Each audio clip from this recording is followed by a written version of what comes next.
cette parole-là, la ilaha illallah, elle comprend le fait que tu témoignes de ton monothéisme par la parole, par la croyance, par le désir que tu as, en unifiant Allah Azza wa Jalla dans tes désirs, en faisant en sorte que tes désirs ils soient conformes à ce que Allah veut dans sa religion. Et en unifiant Allah Azza wa Jalla dans ton but, c'est-à-dire dans ton intention. Ça, c'est le monothéisme qui est impliqué par la ilaha illallah. Le fait que tu témoignes de ton monothéisme dans tes paroles, dans ta croyance, dans tes actes. Au point même où même ton désir, ce que tu désires, en fait, tu luttes contre toi-même pour désirer ce que Allah désire. On a dit que la volonté divine, elle est de deux catégories, législative et universelle. Ici, on parle de la volonté universelle ou législative? Législative. C'est-à-dire, il faut que tu luttes contre toi-même pour que ton désir à toi il soit conforme à la volonté législative. Le prophète sallallahu alayhi wa sallam l'a dit, la yu'minu ahadukum hatta yakuna hawahu tab'an lima ji'tu bi. L'un d'entre vous n'aura pas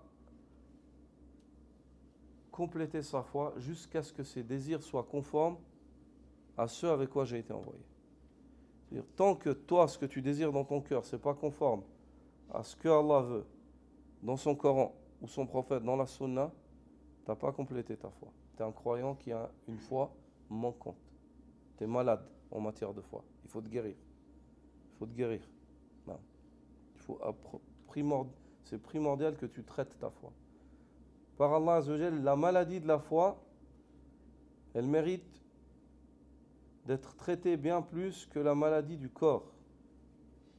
Lorsque l'homme il est malade dans sa foi, il faut qu'il s'inquiète.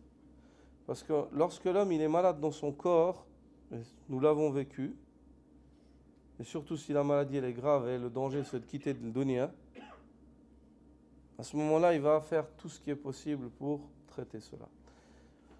Au point même où les gens autour de lui ils vont faire tout ce qu'ils peuvent. Ils peuvent donner toute leur richesse pour que cette personne-là, elle ne soit plus malade, elle ne quitte pas le dunya. C'est une bonne chose, c'est normal, c'est naturel, c'est sain. Les gens sains d'esprit, ils agissent ainsi. Mais pourquoi est-ce que lorsque une personne dans notre entourage, il est malade dans sa foi, on ne fait pas ces efforts-là? Alors que c'est là l'enjeu. L'enjeu, il est dans la foi. Si la personne, elle vient Yawm al-Qiyam avec une foi déficiente, l'enjeu, c'est l'enfer.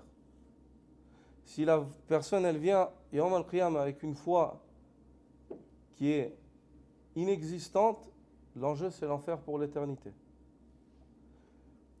Donc, je ne dis pas qu'il ne faut pas prendre soin du corps, c'est bien, il faut continuer, mais il faut savoir que comme on prend soin de notre corps, il faut tout autant prendre soin de notre âme et de notre foi.